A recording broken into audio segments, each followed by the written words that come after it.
Welcome back to the Ed Morrissey Show podcast. Joining us, as always, the Prince of Twitter, the Regent of RedState.com, Andrew Malcolm at AHMalcolm on Twitter/X. And nothing happened this weekend. How was your weekend? Because mine was really slow. Really quiet. It's always nice to have quiet weekend. You could have heard a pin drop or a bomb. I'm not sure, one of the two, but I mean, yeah, shock and awe. You know, it's been a long time since I was basically working all weekend on this job because, thankfully we have more bloggers than we used to. So I generally take Sundays off. I write the Sunday reflection on Saturday. I take Sunday off. I try to, do the whole Sabbath thing ever since Dennis personally lectured me very nicely. Dennis Prager personally lectured me on keeping the Sabbath, right? Which was great advice. Not this weekend, man. I think I actually wrote more posts on Saturday than I do on a normal day, and I was pretty close yesterday too. We're recording this on Monday. Shock and awe. I mean, this is the story, right? This is the only story. We could talk about the State of the Union address, I guess, a little bit later on here, but I knew this was coming when Donald Trump only spent 1 minute on Iran in the State of the Union address. This was. Yeah. And he wasn't even asking Congress for, their advice and consent. He was just saying, yeah, this is a situation and it's going to be resolved soon, sort of thing. And it was at that point, it's like, if he's only spending 1 minute on Iran, he's made decisions. And sure enough, on Friday now, very astute of you. Did you hear what happened though on the day of? With Abbas Arachi and Stephen Witkoff? No. Okay. NBC News had this. And apparently they were in Geneva, which is where the talks were at that time.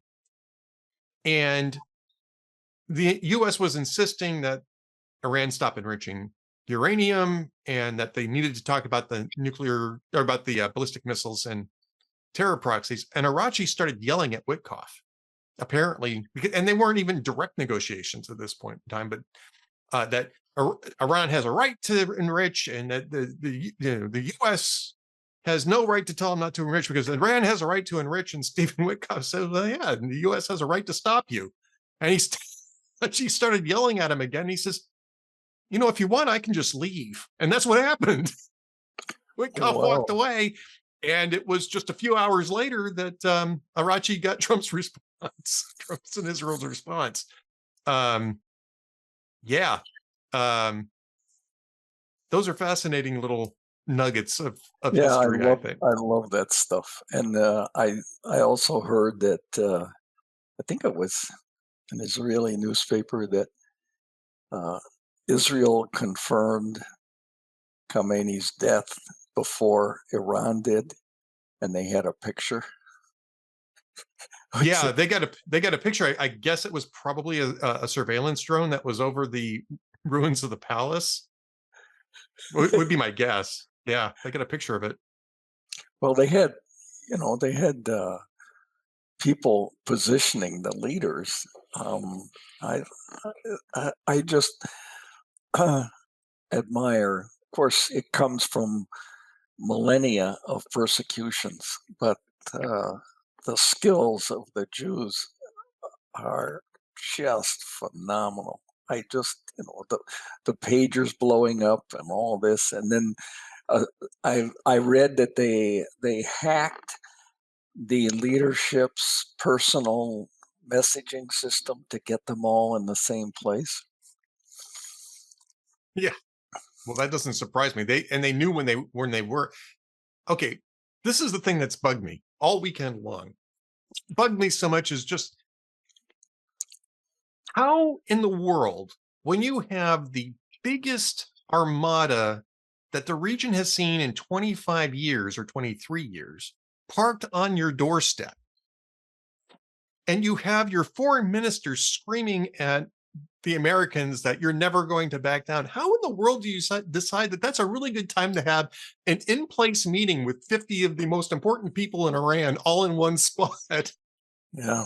I Well, mean, to me, I have no inside information, but to me, that's the arrogance. They've been so used to playing the U.S. all these years, playing Obama, getting money, not doing what they agreed to, uh, and deciding that they ought to learn.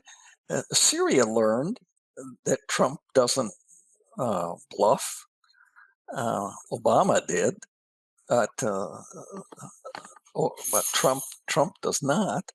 Whether he yeah. took taking out Soleimani or bombing the air base that launched the chemical attacks in Syria or Or grabbing Maduro. I mean, it was yeah, just 6 weeks ago, exactly, 7 weeks ago, exactly. they grabbed Maduro. Yeah, yeah, exactly. This he doesn't bluff, and um, as controversial as some of his actions are, I mean, I don't think he should talk quite so much about it, but as controversial as some of his actions are, um, the echoes or the reverberations around may cause some other bad guys to think twice. Well, I think at this point in time, you have to say that he, the whole taco thing, Trump always chickens out, is pretty much dead, right? I mean, I think that as the Democrats like to trot that one out in terms of challenging him on, I think it was tariffs and a couple other things. And Trump always chickens out because he had backed off of tariffs at a couple different points because he was doing negotiations. Well, that's really not the case. Trump actually pretty much delivers, if especially on threats. And so it's interesting. A couple of things that we should talk about. One is I'm curious as to how you're seeing the media coverage of this, because I kind of see these sort of progressive narratives filtering into coverage here. It's and in certain instances, I'm actually kind of surprised at how straightforward it has been. Yeah. Um, what's your take on that? Well, I am not surprised. I think they're chastened a little bit.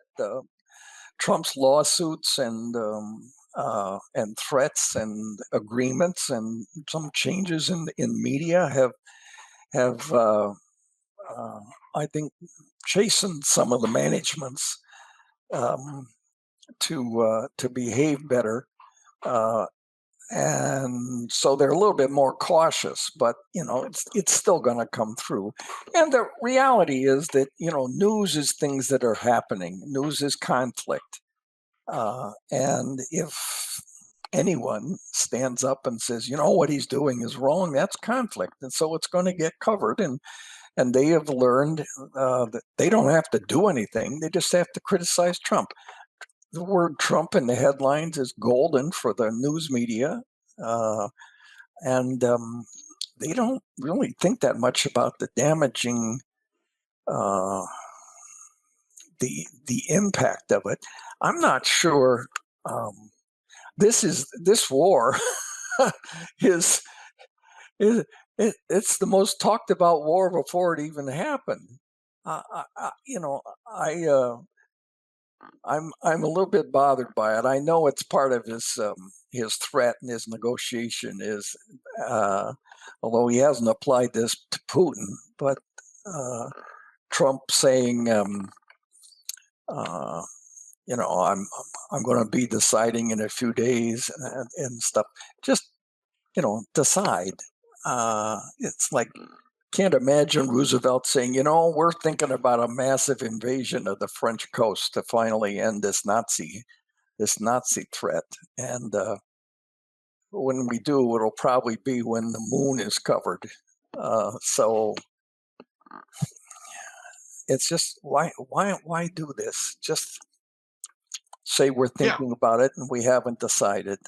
What you said about the State of the Union, that was very smart. I missed that, but I should have picked up on that. Yeah, I mean, I think he was pretty much convinced of what he was going to do, and I think it's showing. He had again, we're talking about this on Monday afternoon. A few hours ago, there was the Medal of Honor ceremony where he took questions from the press, which is something Yeah, that I Trump wouldn't. does Yeah, regularly. I know. But talking about a time limit, okay? So 1 hour past 4 or 5 weeks, and he's going to be in trouble. That's just not something you need to Well, do. and Set I mean, set a and he deadline. said, it might be longer. We're going to do it until we're ahead of schedule, but we're going to continue as long as it Right. So takes to leave achieve leave our it open. objectives. Leave it open. Don't talk Well, any time frame because this is going to get messier. And yeah, yeah, I uh, agree with you. I mean, right now it's all going our way. It's going to be more difficult as it goes along. Although one of the things that Trump told Jake Tapper today was, "Oh, we haven't even started doing the big stuff yet." So, yeah, I mean, I'm not sure that might just be hyperbole. It might just be a way of rattling around because there's a lot of psychological warfare going on here too. But I'm kind of wondering what he might have in mind because the first few hours of Operation Epic Fury, they killed Khamenei and 48 of his closest uh, leaders, frame. and Trump. Yeah, yeah. So go ahead. No, I agree with you. I understand his concern to head off the opposition, to try to snuff it before it gets any momentum about the war. And he's perfectly right. Didn't need to notify Congress. Obama didn't. In fact, when Obama joined the ousting of Gaddafi in 2011, he said it at a departure. He's taking his mother-in-law on a tour of South America, and he dropped in there that, oh, by the way, I've ordered that we join the attack on and Gaddafi. Now that took 9 months. It was supposed to be a lot quicker than that, but it Yep. took 9 months, and that was just a bombing campaign, and we lost Well, I one. mean, this is just a bombing campaign, and this brings up something that I really want to get back to here. I really, which is that this is almost exactly like what Obama did with Libya 15 years ago, or 14 and a half years ago, I think, because I think it was more like the summertime, or maybe late summer, early fall. But it's the exact same thing. Obama declared a responsibility to protect Libyan citizens from being massacred by Gaddafi's forces. So he initiated a bombing campaign, and then a few weeks in, handed it off to NATO. They continued it with American participation, and he never reported that to Congress, not even the first 48 hours. And the War Powers Act allows a president to initiate this type of action, but he's got to report it to Congress within 48 hours, which I think Trump has done. Obama never did. And then you've only got 60 days, and Congress can maybe give you an extra 30, but at that point, you have to get congressional approval or withdraw the forces. Well, Obama never did. And he kept saying, well, it's because we're not going to stand by and watch people be massacred. And besides which, we're not using ground forces, so it doesn't apply. And Nancy Pelosi, I got a video of this. I have a post written for later today. Nancy Pelosi affirmed this. They said, well, Obama says he doesn't need congressional approval. Is that right? And she says, yes. And now Democrats are insisting that this is illegal. You've got Tim Kaine pushing a War Powers Resolution Act to tell Trump to cease all activity. It's not going to go anywhere. It also has a huge loophole in it that Jonathan Turley discovered too, which is basically that it has an exception for imminent attacks from Iran. Well, Iran's sending missiles constantly. Yeah. The imminence is there already, so it's basically a moot point. It's virtue signaling. But what I'm amazed at, and not really amazed, is that the same people who were cheering Barack Obama for doing that with Libya, Yeah. are claiming that it's illegal now that Donald Trump has done the exact same thing. And Yeah. after the massacre had taken place, the first massacre had already taken place. And we've talked about this, but remember Ben Rhodes saying that the media is young and naive, and you can play them like a harp, and they'll do that. And besides, they're very sympathetic to the Trump is crazy and authoritarian and so on. I understand Hegseth today saying not saying anything, but not ruling out ground forces. You don't want to rule anything out, but God help us, no. we don't want the ground forces.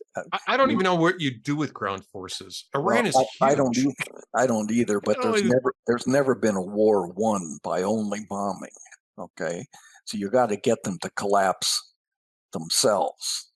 Uh, we bombed the hell out of Hanoi and North Vietnam, and that did nothing, and we still lost. So um, I just as a um, I hope we don't do anything with the ground force. Maybe some well, I command. mean, it worked in Libya. It actually worked in Libya, Yeah, which is interesting. Now, it worked yeah, but short term. It worked in Libya, and then it became a huge problem later. But it right, actually did collapse the regime.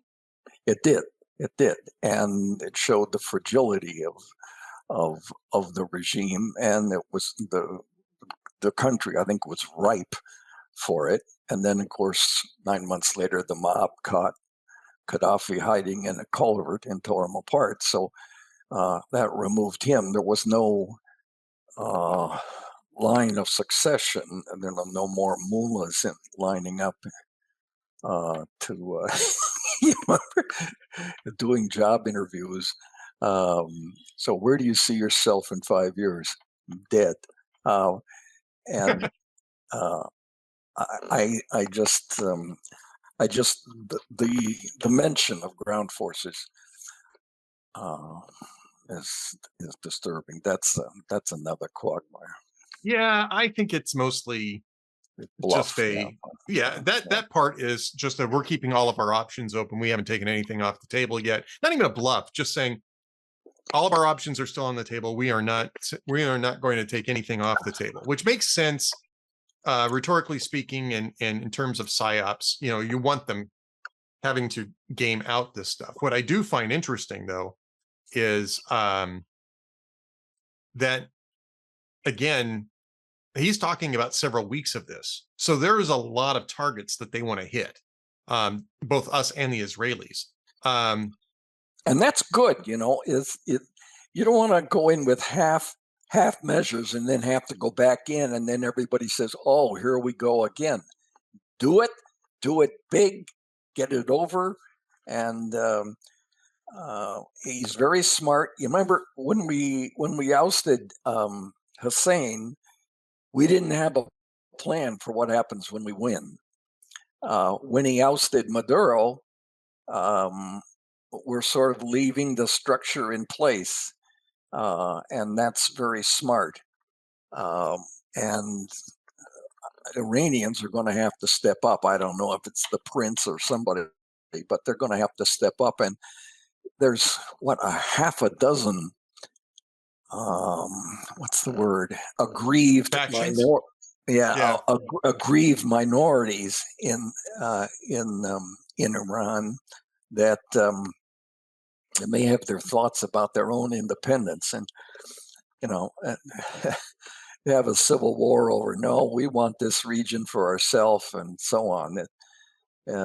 It's a great nation with a cultural history that goes way back, but it's messy and it's dangerous.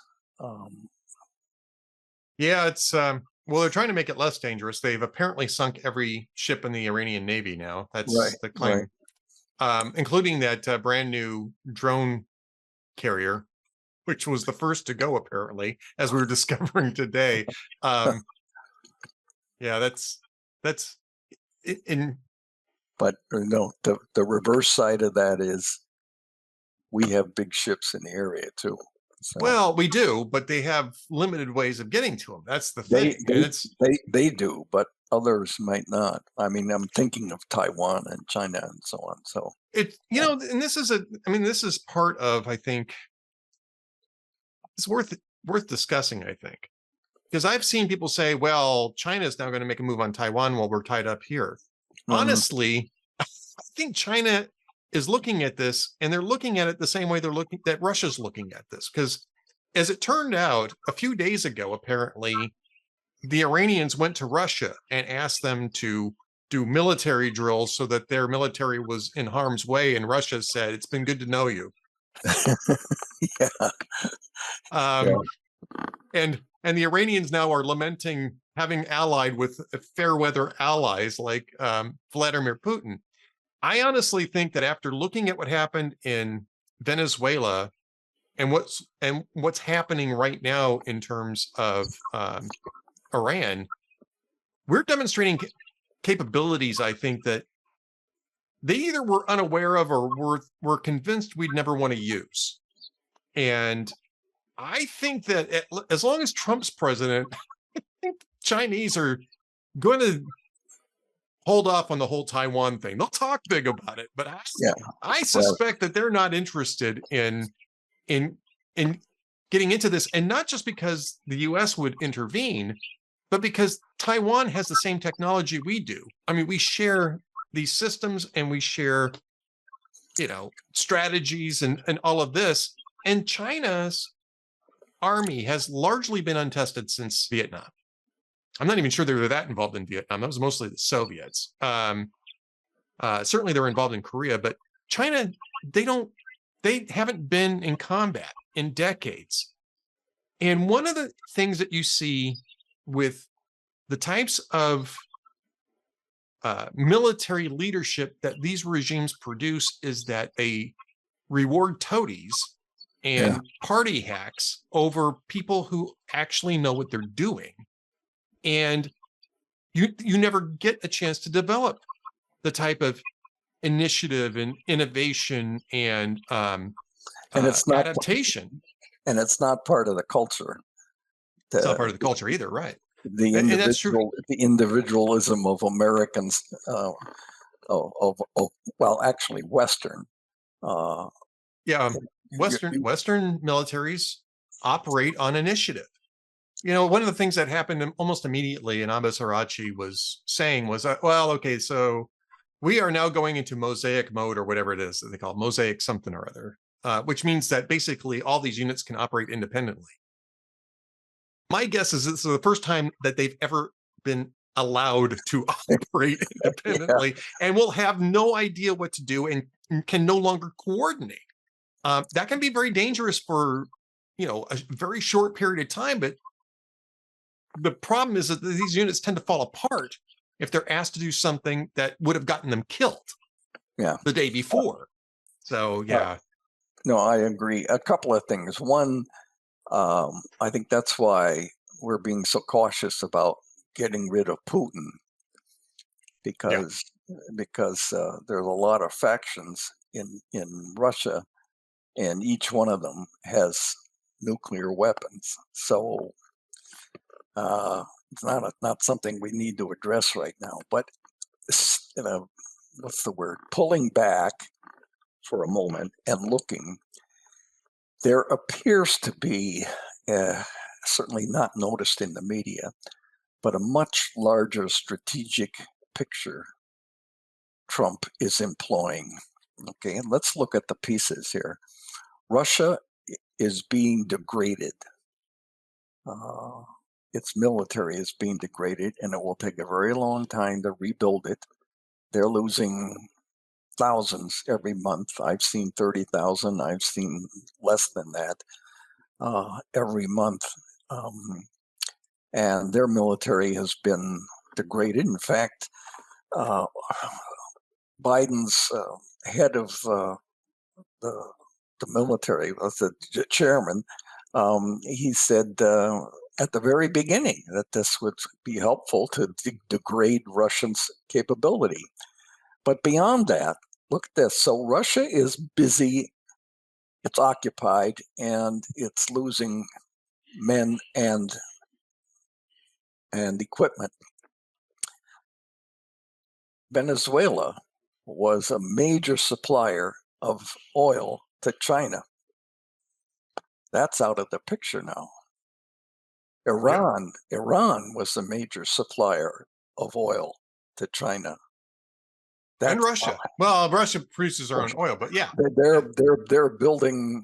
They were building a pipeline to China, but the two largest suppliers of oil to China are now out of the picture. So that's that's going to should give you pause if you're a rational decision maker strategically. And Trump's not getting any credit for that, and I don't know whether that would be useful or not. But looking at the big picture, there is a bigger picture at play here, and Yeah. like you suggested, give China pause for starting something, even though we might physically be unable to have a two-front uh, war going on. We could switch. Yeah. We Yeah. could switch and we can make things very difficult. But I think Taiwan itself would be very difficult. And I think maybe China's starting to think about how Russia's military has performed in the field and how the Iranian military has performed in the field. And if they're smart, if they're rational, they may be wondering how their own military would perform under pressure. And it's and, one thing to and be, it's one thing for internal oppression, internal dissent suppression. It's a whole other thing when you're engaged against an enemy that knows what they're doing. yeah, and Iran is the major supplier of drones for Russia, which is Yep.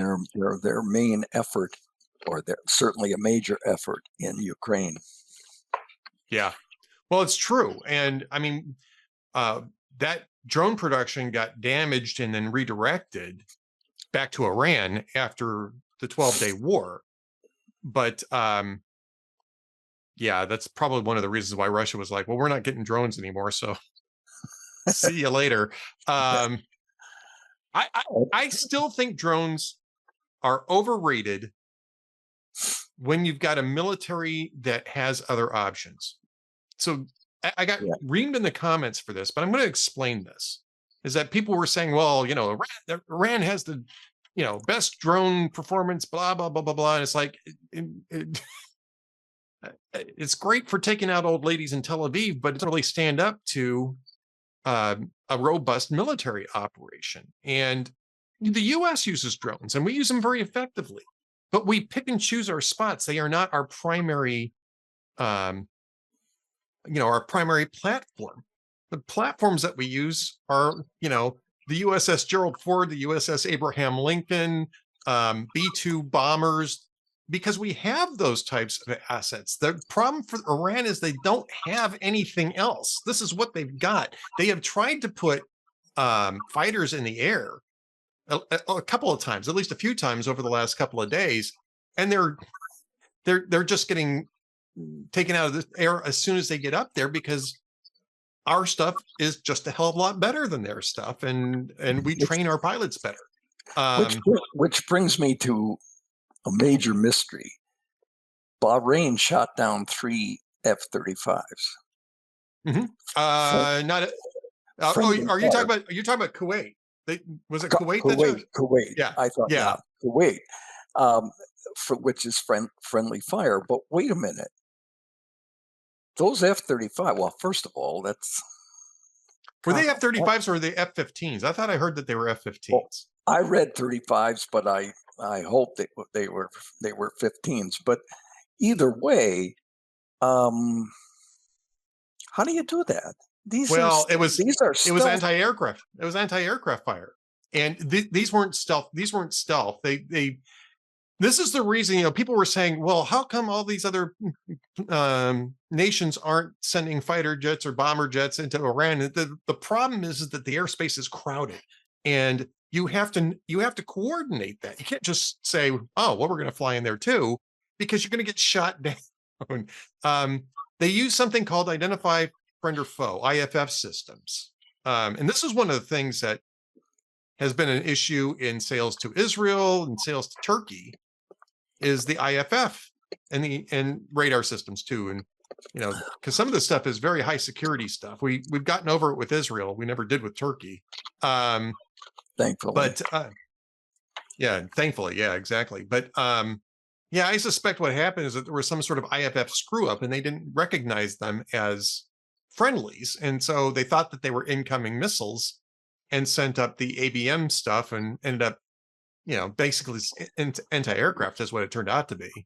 But the planes, whatever they are, whatever models they are, they're not defenseless. They know what's coming or what's they. I think they got surprised. I think they Oh, got surprised. It's something Then we need to they're work flying on. back over friendly territory, and all of a sudden you have bursts all around your aircraft. I'm glad that the pilots got out. You saw the video of the female pilot, right? Who was approached in Kuwait, and they're coming up and saying, "We're really sorry. Thank you so much for helping us out." And the pilot's got this smile on her face, like, "Well, no problem." Yeah. Thanks for giving me a couple of weeks off, I guess. But I'm glad that they all made it back safely. But right now we're up to 6 casualties, and there's going to be more. And some of this is going to put some pressure on Donald Trump too, as American casualties start coming in. There's going to be some pressure on Trump that about are we getting what we're sacrificing? Are we getting, is this worth it? I think he made a good argument about that today. I think Hegseth addressed it head on, saying there's going to be more casualties, but this mission is worth it because it's really about our interests in that region and the fact that Iran wants to kill Americans, and we have to put an end to it. Absolutely. I mean, interest in the region, I don't get excited about that. But developing a nuclear weapon in a rogue state or owned by a rogue state is something that needs to be prevented. That's for sure. If we'd done this with North Korea at the time, we wouldn't be in the situation that we are on the peninsula at the moment, too. I mean, we missed this opportunity with North Korea. The difference is that as nutty as Kim Jong-il, right? Kim Jong-un is, his father was Kim Jong-il. As nutty as he is, he's rational. He wants to survive. He's not looking to create a Armageddon in which the 12th Imam will walk out of the Korean mountains and bless his regime. He just wants right. And remember, power. That's it. There were 3 U.S. presidents who never got Kim to talk. Okay. Trump did, and how he got him to talk was he sent the same thing that happened in the Mideast. He sent 2 carrier strike forces, task forces, to the region. And like you say, Kim, he's strange, but he's rational. And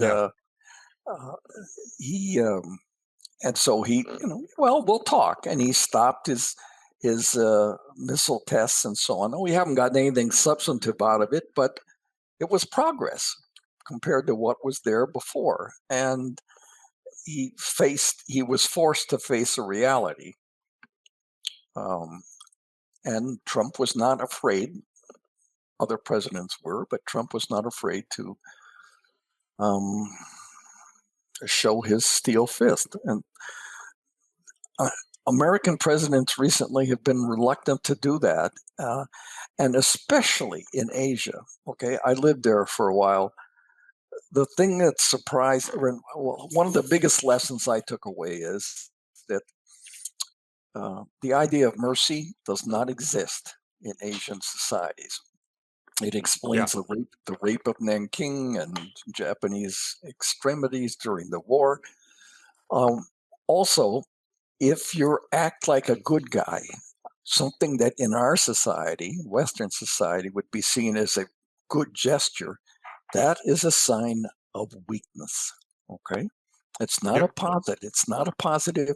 It's not something that causes them to go, oh, well, we should reciprocate with a goodwill gesture. No, that does not exist. And so acting tough and being willing to show you're willing to act tough is very important. If you're powerful and you don't show it, and you don't show that you're willing to use it, you're not powerful. Yeah, no, I think you're right. Yep. Well, that's we didn't even get to your columns. There's great columns over at Red State for Andrew. Need reasons to vote this year. Dems plot serious retributions on Trump supporters, and the cancer of woke is alive and malignant in Maryland. Go check out both of those. Andrew, do you have any jokes? I'm sorry, go ahead. I do. No, I do. But the Sunday column on it's emerging on the Democrat side of retribution once they get back in power. So if there's anyone who's thinking, maybe I'll vote, maybe I won't, get over that real quickly, because we're not talking showcase. We're not talking just showcase impeachment trials in the House, in a Democrat House. We're talking, well, Senator Murphy was talking about prison. Susan Rice is talking about trials and going after corporations, not just individuals, people who have supported Trump or been seen to be supportive by the leftist extremists there. So to me, this is a very serious warning. And yes, I do have a couple of jokes. Can I? Well, talking about regime change, Ed Morrissey has shown that he can't take the pressure of wartime of coverage. And so I'm making a move now. We decapitated the hot air podcast, and Malcolm is moving in. Malcolm on the right. It's going to change names. Oh, hi Ed, you're back. I'd be happy. I'd be actually happy if you did that. Wow, 17 years of partnership, and the very first moment that he sees an opening, it's like there. And also, I must say, I have cut Ed's oil supply. Well, he has done that. Yeah, I haven't been able to use my hair oil for quite a while. So yeah. Okay, jokes of the week, Malcolm. Let's okay, I've got one. I forget who did it, but it's an old one. Is that Al Gore starts talking about the danger of global warming and the importance that the world is going to, ocean levels are going to rise because of the melting of the ice caps. And then Tipper says, Al, just pay the kid for shoveling the drive. All right, that's pretty good. And I have one other one. That's two guys play golf every week, and two old guys, and on the ninth hole, suddenly one of them stops, goes over to the edge of the tee, and takes off his hat and stands there as a procession of cars go by. And his buddy says, "Oh, what's going on?" And he said, "Well, I think it's the least I can do after 38 years of marriage."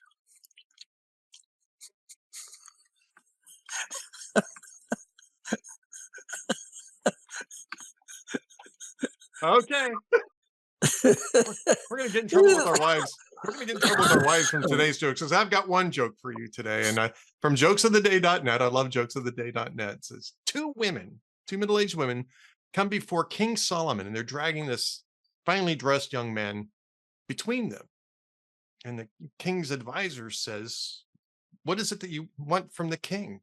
And the first woman says, "This young lawyer agreed to marry my daughter." And the second woman says, no, he agreed to marry my daughter.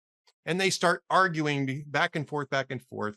And finally, King Solomon raises his hand. He says, turns to the advisor and says, "Bring me my biggest sword, and I'm going to cut this young attorney in half, and each of you can have half, and that will be justice." And the first lady says, "Well, that sounds good to me." And the second woman says, no, do not spill innocent blood. Let the other woman's daughter marry him. And the king waits for a moment and says, "All right, this young man has to marry the first woman's daughter." And the advisor turns around and looks at him and says, "But she was willing to cut him in half." And he says, "Indeed. That shows she's the true mother-in-law."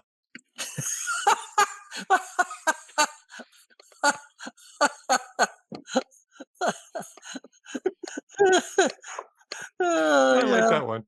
I like that one. Our wives we're going to be in so much trouble with our wives, but I like that one too. So yeah, right. All right. It's the least we can do after all these years. Andrew Malcolm is the prince of Twitter, but he won't cut your young lawyer in half to prove Don't it, say which is no. great.